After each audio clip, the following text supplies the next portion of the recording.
Hi there everybody, good afternoon. Bit of a grey, miserable day today, and I've had a few people message me because they're really interested in the Fleur copper patina and rust patina, particularly the copper patina, and it's actually easier for me to do a quick live, and then when I get asked about it again I just send them a link to the video and they can watch it back and find out all the tips on how to use it. So I'm going to try and make this not very long. Famous last words. So anyway, hello Jane Louise and David. I can see a couple of people are watching. So Fleur make a two-part reactive copper patina and a two-part reactive rust patina paints. So they actually use real metal elements to get this genuine effect. So hold on, let me tip you down, because what I'm going to do is I'm going to show you just a few tips and tricks that I've learned whilst doing it, and a couple of things not to do. So it's basically a two-part process, but Fleur likes to make it a bit more complicated by adding in some extra bits, and they also do a light copper and a copper and a light copper and a rust and a light rust, but they're just shade differences, so to be honest it doesn't make a great big difference. Anyway, I have got just the ordinary copper here. No, this is light copper actually that I've got here. I've tried them out together. Hello Siobhan. And they're pretty much the same.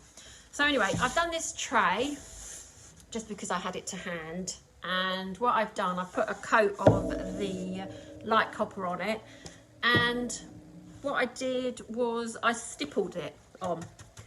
The reason being, I just thought that, you know, with copper,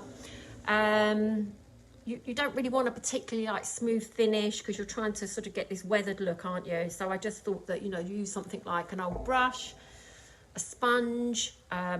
If you're doing a big piece, you could perhaps like a wall or something. Walls look amazing, and I don't know if you've seen any of those in some interior magazines. Maybe just use a roller and, you know, put it go in all different directions, create a bit of texture. It could be really, really fast and easy to do. So you normally need to get about 2 coats on to get good coverage. Won't worry about it too much. They do sell a primer for these, basically a special primer for it, because if you're, say you'd painted a wall in the rust and you didn't like it and then you wanted to go and do it in the copper, hi Michelle, you would get a reaction going on. So they do have a primer that's, you know, meant to block out all that reaction, but generally speaking you don't need to use it. And anyway, sometimes a bit of fun chemical reaction can be good. I did there is a live on my page from a few weeks back where I did a chest of drawers. It was a commission for somebody. They wanted me to do the same as what I did before, and I had painted all the drawers in the copper. And then one of them, it was a pine chest of drawers, and one of the drawers kept bleeding through, just had this weird stain on it. So I decided to treat it with Zinzer's stain block thing. And when I did that, I then went back and, you know, put another coat of copper on it. But that drawer was different in essence to the rest of them, and the reactor did react way differently. It went absolutely mental on that one drawer. So yeah, you do need to have a consistent, if you're after a consistent look, then you need to make sure it's all prepped consistently. That's what I'm trying to say.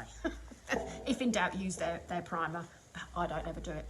So yeah, so just something, you know, 2 layers. Now the other thing to remember with it is, don't leave it for days and days and days before you put your reactor on it, because if the paint has sealed and cured, you're not going to get a reaction. It needs to be within a couple of hours. So literally, I did this not even a couple of hours ago. I whacked a hairdryer on it. So as long as it's dry, it should work. Should being the famous word. So yeah, so they do. So this is the copper. This is actually light copper. So it's actually not particularly light. I think it's quite dark myself. And then this is the reactor. So they call it, oh God, I've got to learn to speak Italian, Regent per Verdami. So it's the reactor to get the verdigris effect, because that's what, you know, copper reactor looks like. You can apply it in different ways. I quite like doing it with a sponge because you can get some really nice different effects. You could crisscross so that you get, you know, just another sort of texture. And then the other one I like doing is I like spraying it on so that you get some really nice runs. And that works really, really well on big pieces, and that would be amazing on walls. Some of the walls I've seen, they don't use the reactor over the whole wall. They want to keep some of the copper there, and they spray sort of up in one corner, and you know, it sort of has runs and it all goes blue and it's amazing. So I just want to show you how easy it is. They don't always, it doesn't always work as quickly as you want it to, and the rust certainly works slower than the copper. So I've just put a bit on a sponge, and I'm going to dab it on here. Just going to dab it up in this corner, and we'll see if we can get some runs and things. And we'll wait. It probably won't happen in time, but that's kind of the the effect that you want, really. Or like I say, transfer it into a little spray bottle and just spray and squirt until you get kind of the look that you want. Okay, and when it will come, the copper takes a couple of like 20 minutes or so. You can already see some sort of reaction is happening there. So then, like I say, there's different patterns and things. So I'll show you a board I've done before where I really messed about. So that there is, you can just see sort of lines. So if you wanted to have sort of a very metal looking thing, you could, you know, just do something like that. Or this one here, this area here that I really quite like, I've laid it on its back like this, and I've squirted, and then you get some really interesting little effects going on. Obviously, if it's, you know, on a wall, you're not going to be able to do that, so kind of go with what you've got. So that's kind of really the only different types of effects. So that's brushing there, can you see? So that's the copper. Right, so we're not getting much going on yet. Going to sponge a little bit more down here where that drip is. And you can go back and add layers and layers and layers and layers to it. The rust is a bit different. You can't mix the products up either. You can't mix the primer up, you can't mix the sealer up, and you can't mix the activators up. So this is a piece I did ages ago with, and this did have a mixture of the light and dark rust. I don't know if I've got, yeah. So I've got a light and a dark here of the rust, and as you can see, there's not a lot of difference in the two colours. So just get whatever you can get your hands on, really. So when I say it's a rust, the base coat is actually iron coloured because it has real iron filings in it. And when you use the reactor on it, it's actually a chemical reaction that goes on between the iron base, hi Kim, the iron base and the activator for it, just as with the copper, that has real copper in the paint. So it's a real genuine reaction with it, and you get that real genuine blue copper patina that we all like. The rust is a lot slower, and it's actually rough. This was one of those really gaudy sort of marble and plastic cigarette. Do you remember, like, you know, what we used to have? And this bit at the bottom was metal, bits of it are marble. It's all plastic, you know, it's all completely different materials, but covering it with the iron base and then doing the rust on the top, it's, you know, it's made it consistent. You may get a different reaction, so that's kind of why you may need to use a primer for it, because this is actually different materials underneath. You could get a different reaction, but it's actually worked out really consistent on this. The rust takes ages to work. I tend to find when I do the rust, I can't leave it overnight and just walk away and leave it, because the temptation is to add probably too much, which I think I probably have done here. It might have been nice and more subtle to have left more of the iron base showing.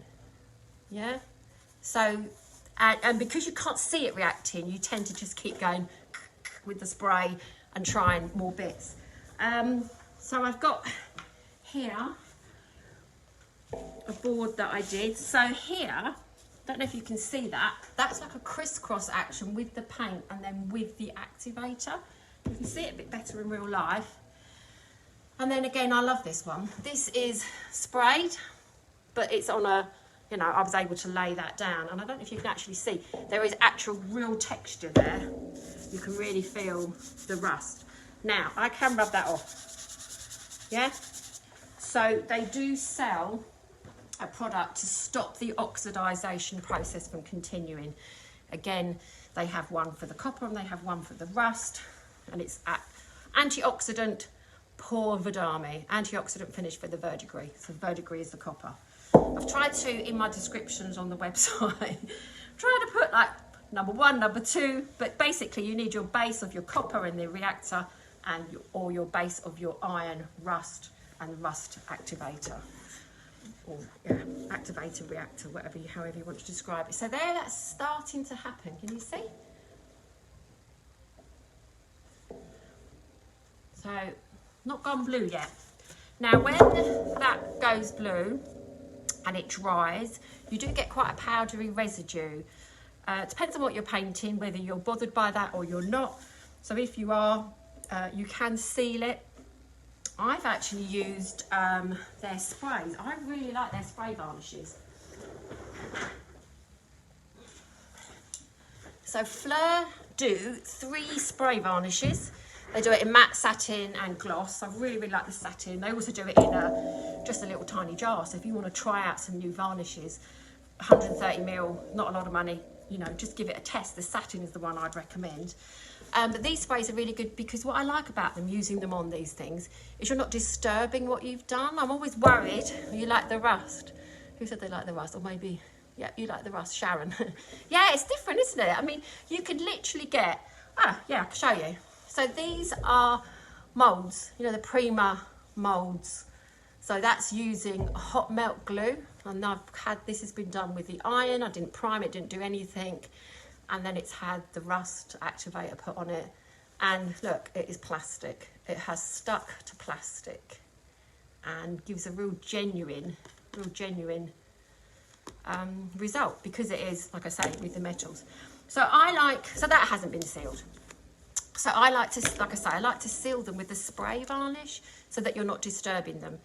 The only issue that I have found is it slightly dampens down the effect of the reaction. So, you know, your blue might not be quite as blue. It makes the copper a little bit duller. It makes the rust a little bit duller. The other thing that you can do is you can use wax. So on this bit over here, but you really, really do. You can see it better in real life. So see the darkness, that's where the rust has been waxed. So it's, you know, you have lost quite a lot of the rust effect, but it is actually quite nice. Got a load of dust on it though. Wax attracts the dust. But yeah, and so that's just left, I've left that to run there. It's sat in all those pieces. This is copper down here. Again, that is just left. Yeah, there's not really any residue. It's just a bit dusty, I suppose. It comes across as a bit dry, and I've waxed that one there. But you've still got some really lovely, don't know if you can see, some really lovely bits of copper patina going on there. So it really is simple. It's just that 2-part process. So if I go back and show you, you see it's starting to happen. But you can see it's still wet, but you can see, I don't know if you can see, hold it up really close. Can't see if that's in focus. So you're starting to see the reaction happen. And that's that. So pretty simple. You know, if you want to, you could use it on a piece of furniture. The whole thing doesn't have to be copper or rust. You could just do parts of it. So paint it in whatever paint you like. As a nice, you know, you might want to get a little garden table, paint it in a dark grey or something, and then you could just do the top and a little bit coming down the sides or something. It doesn't have to be the whole thing. Do you have to seal it? You don't have to, but I would just have a look at it when you've done it and decide whether you do want to seal it or not. They have an antioxidant finish for it. So it's a clear blocking finish. So it says suitable in case you wish to seal the verdigris to prevent dusting. So that's exactly what that is. That's the, like I say, the copper. And they do have like a kind of a dusty effect afterwards. And it says apply by brush or roller. Make sure the tool is perfectly clean. And after 18 to 48 hours from the application of the, leave it 48 hours before. So these really have got to be dry and cured before you put this on, because it's going to, it could possibly have another reaction. So so either use the spray varnish or use the actual one that they sell. So whatever you've got to hand really. But yeah, so what I'll do is I'll post some pictures. You can start to see that starting to go, but it is pretty slow. Maybe because it's cold today, I don't know. If it's damp, could use a hairdryer on it. That would speed it up. Hello, Cindy. I don't know if you know Cindy. Cindy's the guru on Paint It Beautiful who answers everybody's questions and gives really good advice. One of my fusion friends. Yeah, so that's it. Just really simple and short. You can't even read the back of the bottles. Yeah, the bottles, the writing, because they've got to translate things into 4 languages, some of the writing is a bit small. So what I try and do is I try and put on my descriptions of the products, a bit of I edit their description. I sometimes think a lot of it's Google Translate, so I sort of edit and try and put it in my words. But essentially it's 2 products. You know, your copper and your copper activator, your rust and your rust activator. And then if you want to seal it, and if you want to be very careful, use the primer to stop any weird reaction happening. But I think that's half the fun of it, is just try it. I would suggest don't maybe, try it out on a piece of furniture straight away, unless you're going to try it on a small piece of furniture. You can play about with it on pieces of card, a bit of wood, just have a bit of fun with it, and you'll see quickly how it works, and then you can decide how you can apply that to a piece of furniture, or to the odd ornament. I've got a left there. This is an old one. Yeah, that's an old. I call it it's an ampersand, isn't it? That's what it's called. So you can see, look, it was the iron on the back. And then I actually gave up with this one and threw it out in the garden because I thought it hadn't worked. I think that was one of the first pieces I'd ever done in it. And came back the next day, I was like, oh, yeah, that's really rusty. But the whole thing is rusty. Now, you might have wanted to have had some of that base showing. So go carefully with it. And like I say, just don't let the base coat completely and utterly dry out. Otherwise, you won't get any reaction. It will have sealed itself. It would have cured itself. So... oh, Gaynor has just bought two pots of the copper. Yeah. Copper Club. Now, Copper Club, if that's what you've actually bought, that's the actual Fleur copper paint. So that isn't the one that reacts with the this one. That's just like as in their metallic ranges, their Lingotto, all those types of colours, Jet Set Bronze, or the Copper Club. That's just their metallic paints. These are a different one. This is a verdigris one. So it's actually for creating it's a reactive paint, whereas those are just standard metallic paints. So yeah, you'd have been spraying away thinking, it's not working, it's not working. Yeah, this is the thing. There's so many products available on the market, and it is easy. They're all, perfectly easy to use as long as you've got the instructions and you know that you've got the right things. But any questions? Are they on the website? Yes, they are. I haven't got all the colours. I bought everything that I could, so I think most of them are in the colour light copper, but that's light copper, so it's not particularly. I suppose it is a bit light. You could get the darker colour. It's not massively darker, the other one, which is just called copper, but yeah. I think it will. You can really see the blue coming through now. I don't know if you can on camera, can you? Yeah, can you see that? So that we just literally, as it dries, it will come out with that blue colour. It's amazing, really good fun. So very easy if you want to really age something and make it look like it's been around a long time. Could be fun on some ornaments and things, but like I say, even works on plastic. So So, any questions, let me know. Message me personally or on the page, and I'll try and get back to you and answer those. So that's it, just a real quick one just to let you know. Yeah, it is a lot of fun, Sean. You know me, I like to get messy with paint. So hopefully this week, I'm going to try and do it tomorrow. I'm going to try and come on and do a pour on, let me show you what I'm going to do.